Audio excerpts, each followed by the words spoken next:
Hi, welcome to the garage. I'm David Schoneman. Have you ever wondered about taking a pile of rusty, old, vintage motorcycle parts like this and making them into something like this? We're going to show you how. Stay with us.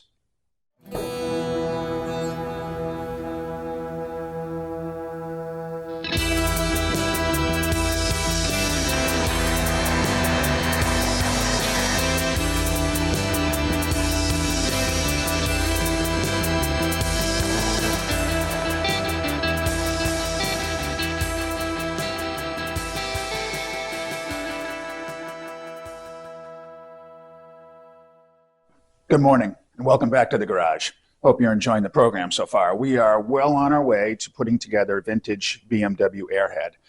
You can see I've got the bike mocked up here on our lift. It's not put together for riding. Nothing's really tightened down. Obviously, there's no motor in it. We're just seeing how everything kind of fits together. We'll talk a little bit more about that because we're going to be checking out handlebar height today. But first I want to talk about where we finished off last time. Last time I was making a battery tray to mount the batteries for this bike under the tank. And I had cut all the metal pieces and I said I was going to tack it together, which I did. I put it onto the bike and I found the clearance wasn't quite right. It was a little too close to the tank on the inside. It's going to mount like this, and this edge under the tank was contacting the tank. So I had to break it apart and shorten a couple of pieces and put it back together. So it still holds the batteries, but now it has adequate clearance. So it's done. It's nothing pretty, nothing fancy, but it's not going to be visible. So it's just some angle steel that we made into a battery tray we're going to mount here. Now, I will show you where it mounts. There was an old mounting bracket right here on the bike. I'm not sure what was here. Since I didn't take the bike apart, I don't know what they had here, but it's a piece of steel with 2 holes in it, and on the back of that steel are welded some 5mm nuts. So we decided to use one of those, the forward one, and I also welded a bracket on here. This is just a piece of 1/8 inch steel. I drilled it and tapped it so that now we can use 2 screws, one here and one here, to hold on this battery tray. I'm using a very flathead truss screw. I think it's called a truss screw. We're going to put it on here with an Allen key, and then we'll see how the batteries mount in there. Again, we're just trying to find ways to make this design as clean as possible by mounting as much as possible under the tank so that aesthetically it's very clean and nice. Just spin this in here.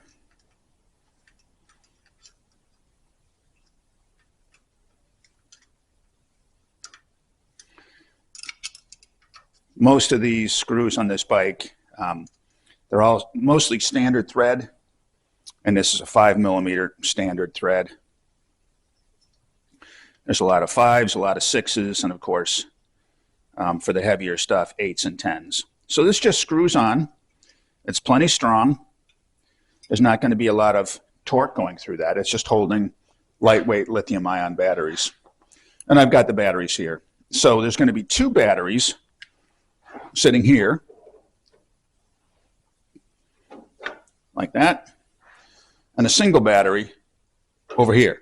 So we have 3 batteries we're going to wire together in parallel, much like you would if you were jump starting your car. You'd have positive to positive, negative to negative. So we're going to have all the bike connections through one battery, and then this battery will be linked to these in parallel. Probably going to use a copper bus bar because these terminals are pretty close together. So I'll link the 2 positives together. I'll link the 2 negatives together with a bus bar, copper bus bar, and then I'll run a cable from positive to positive and from negative to negative.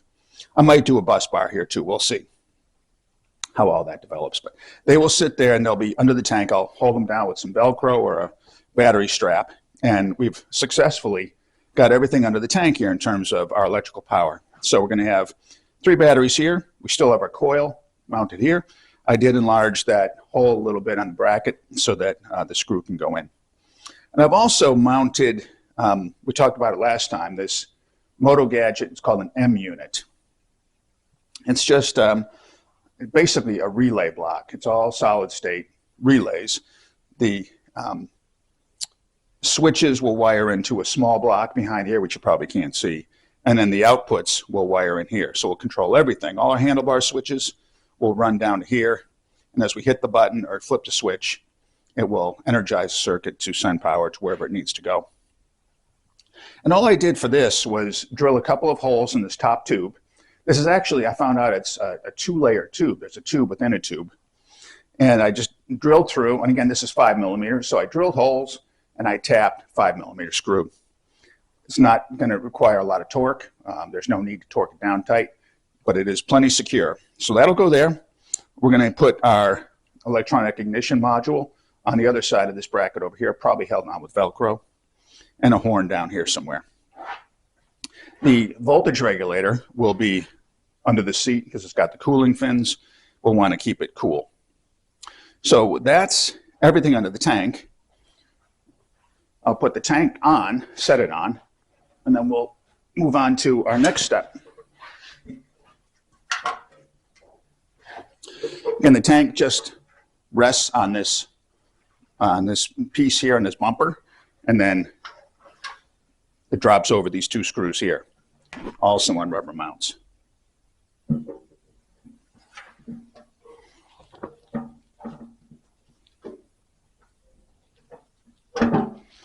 There we go.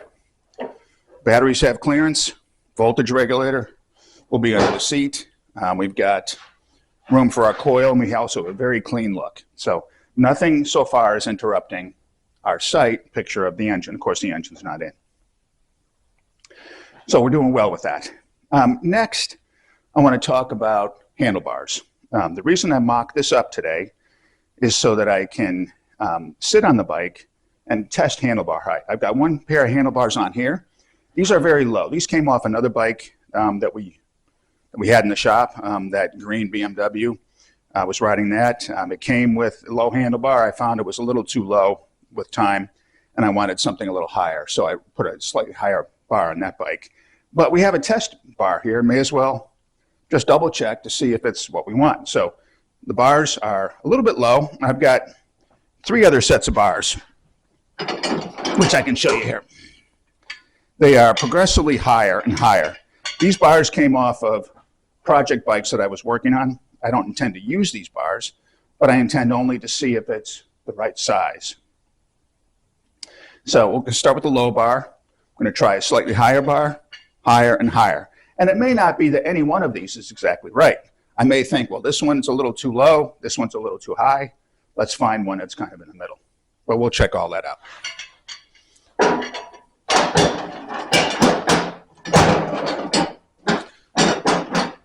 All right, so the first step is I'm going to hop up on this bike.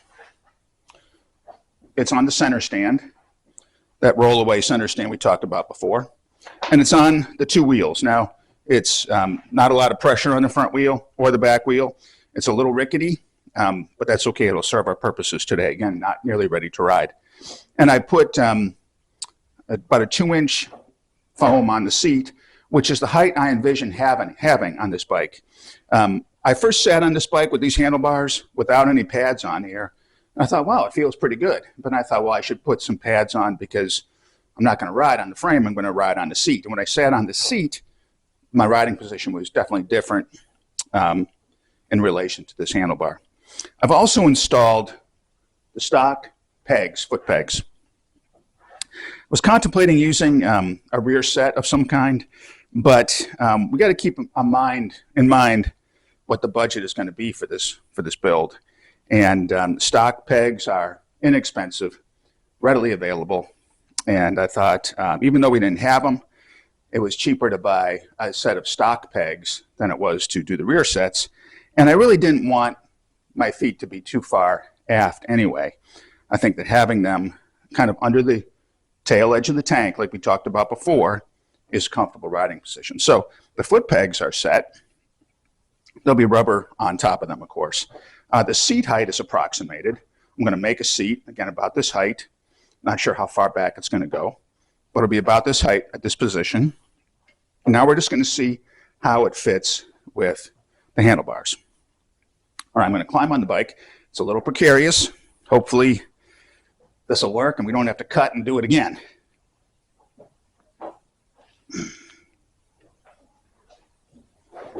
All right. So I'm on the seat. My feet are where I want them to be. My knees are kind of on the indents on the tank here. And now it's a question of how do the handlebars feel? I generally set the handlebars up so that the tops are pretty much parallel to the ground. These are up a little higher, more like this a little bit. They can be rotated any position, but for a bar like this, this is kind of where I want it.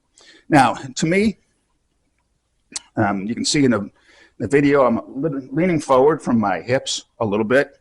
I'm resting my weight on the handlebars. It's not bad. We're building a roadster. It's not bad for a roadster at all.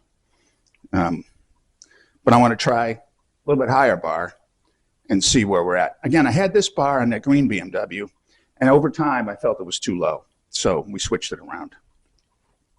All right, I'm going to hop off this thing and we'll we'll swap out some bars and we'll see what the next setup looks like. But again, my feet are where they need to be, a little bit lean forward. We'll see what it's like to be up higher. All right.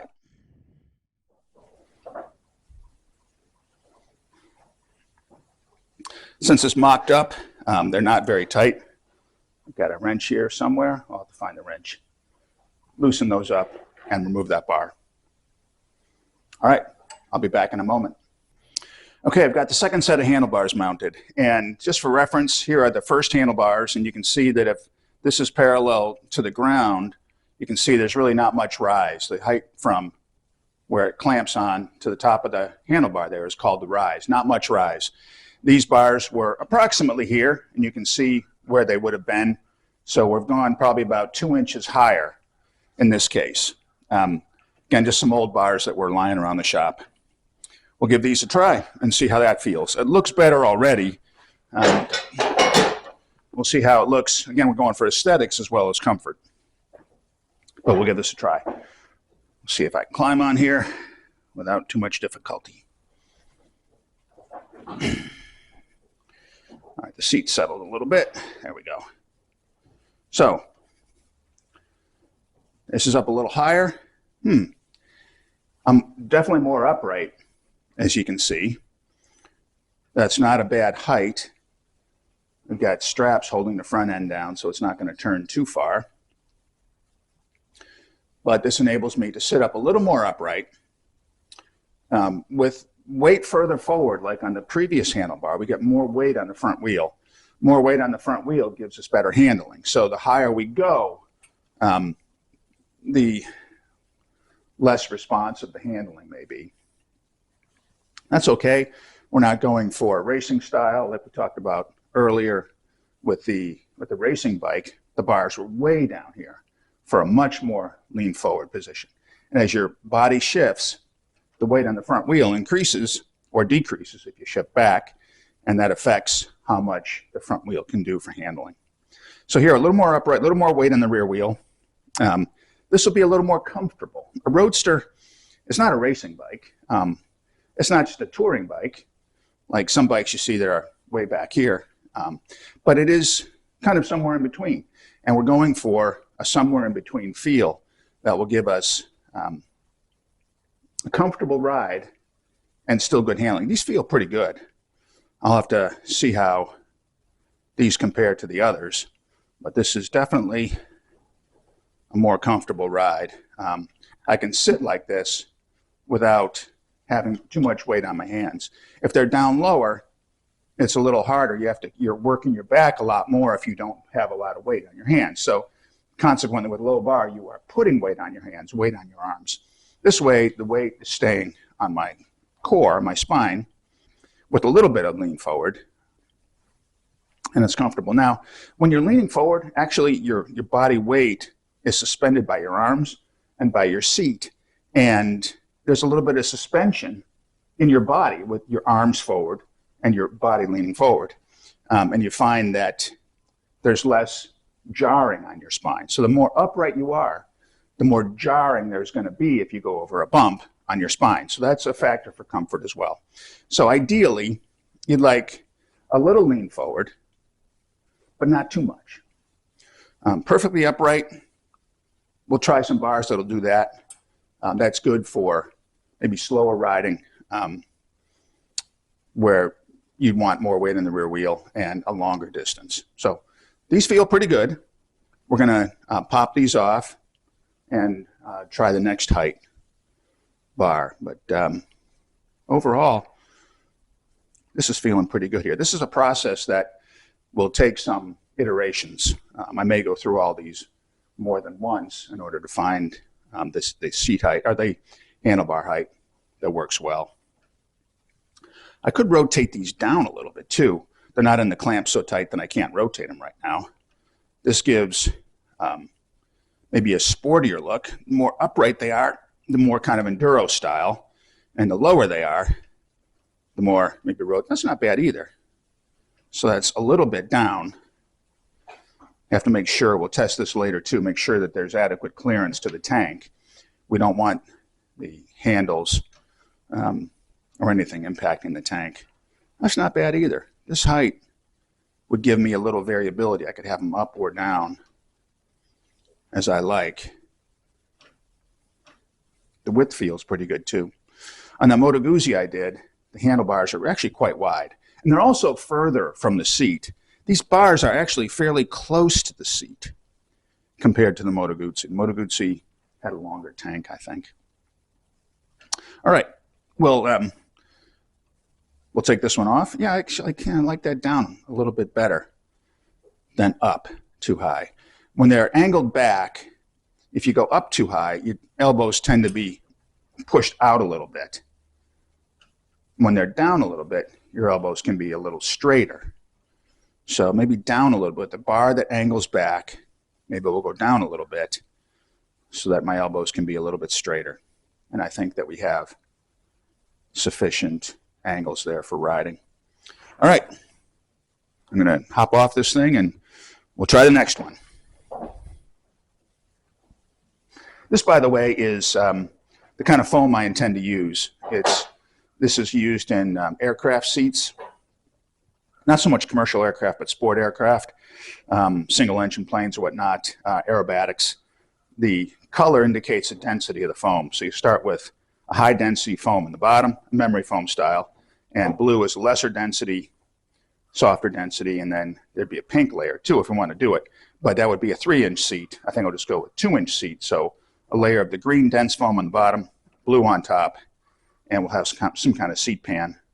Right here I just got some nylon cutting boards just to support it. But this is the kind of seat material we'll use, and of course we'll have a nice cover over it. Okay, I've just bolted these handlebars on, fitted them on here loosely, and we can see already that they're considerably higher. This to me is starting to change the aesthetic look of the bike. It may be comfortable, we'll find out in a moment, but they're getting pretty high. Now what I didn't mention before is that on this top triple, it's called a triple because there's 1, 2, 3 bolts that hold this top part of the forks together, so keeps the front end rigid. On this particular triple, we have the ability to move these risers. This is called a riser. We can move these risers from the aftmost position. We can move them forward about 1/2 inch to a more forward position. So if we go with a higher handlebar, we may eventually decide to go with a more forward position because as the handlebars come up, they're coming up and back a little bit because of the rise here. And then they may be back too far. We can maybe have the same height, but move them forward a little bit and still accomplish a more comfortable position in the forward position. I'll try those in a moment, but right now, just looking at it, this is starting to look like it's too high compared to the tank if we're going for look, but we'll give it a try and see. And then the last bar I have is even higher, which is fine too. I mean, we had a very high bar on the red BMW, if you remember that. That has more of an enduro style, a very high handlebar. All right, we'll try this one out. And we'll, oops, that moved a little bit. So it's definitely taller. Some motorcycles, again, these bars came from all different bikes. When we redo a bike, maybe we put new handlebars on. I always hang on to the old bars so that I can do this kind of a test. You can see now I'm sitting on the bike with all my weight, like I'm sitting in a chair straight up, and I can pretty much reach the bar. I might lean forward just a tiny little bit with these if I was going to ride, but I'm pretty much vertical. And to take my hands off here, it's not much extra strain on my back, just for explanation. But some bikes have a top triple that is lower, and so, or maybe they have shorter risers. So the bars are made to match the bike.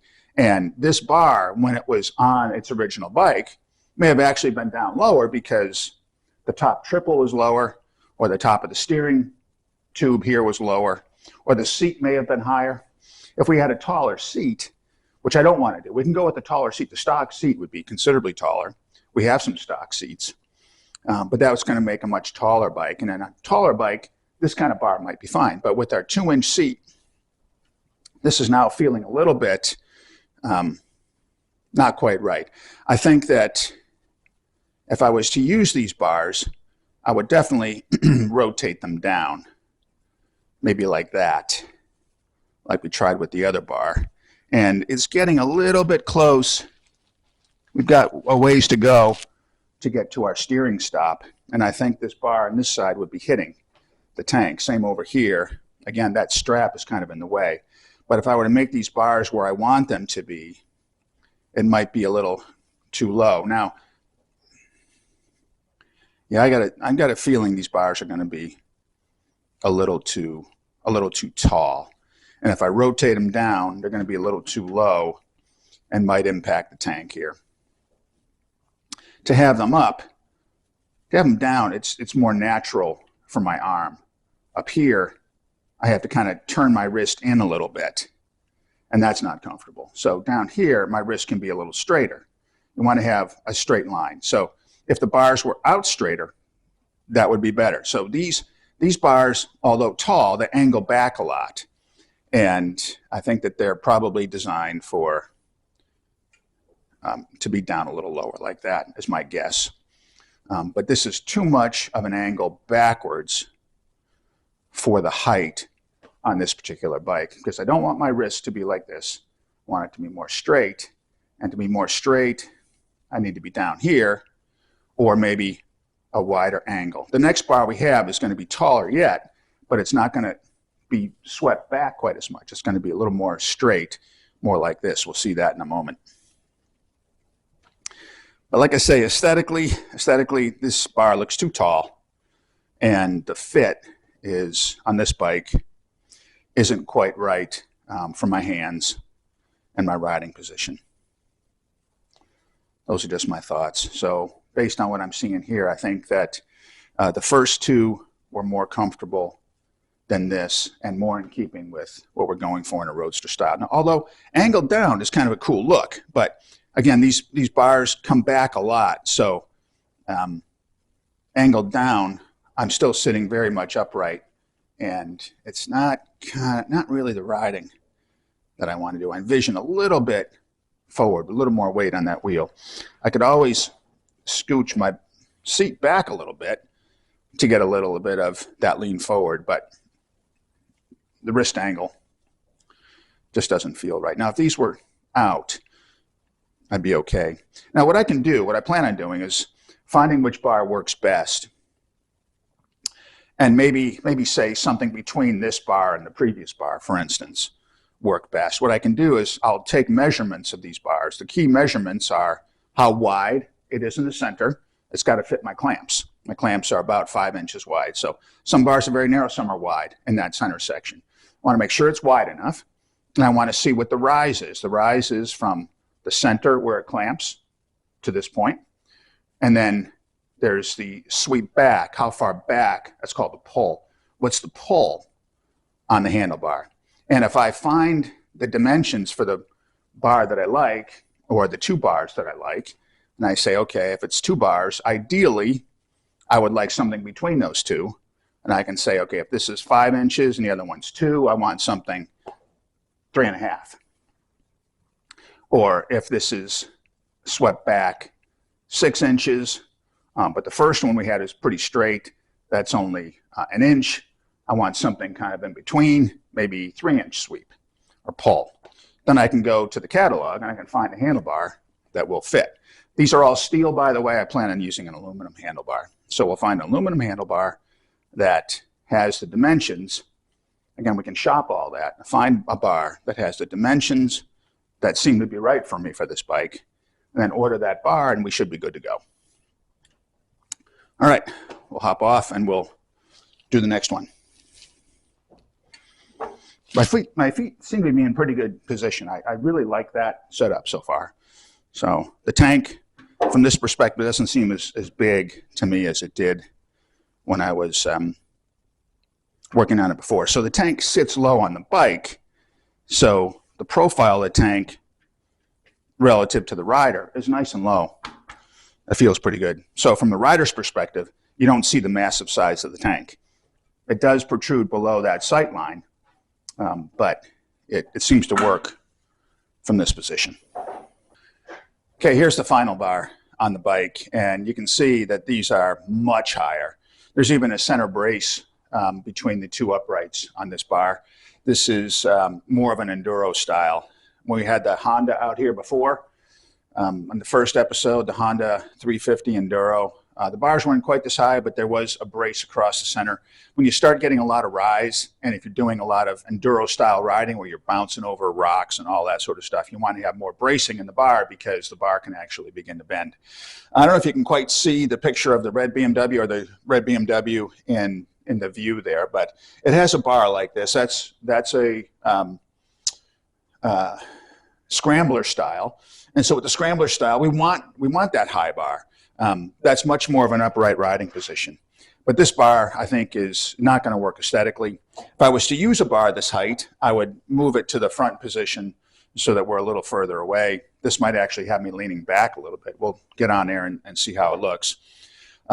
Also, I mentioned in the last segment that the width is important because it has to fit the clamps.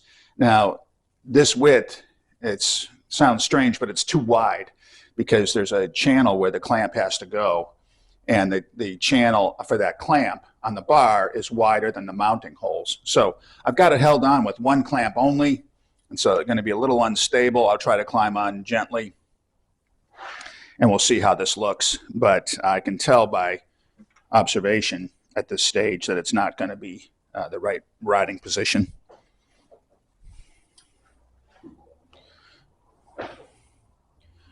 Actually, it's interesting.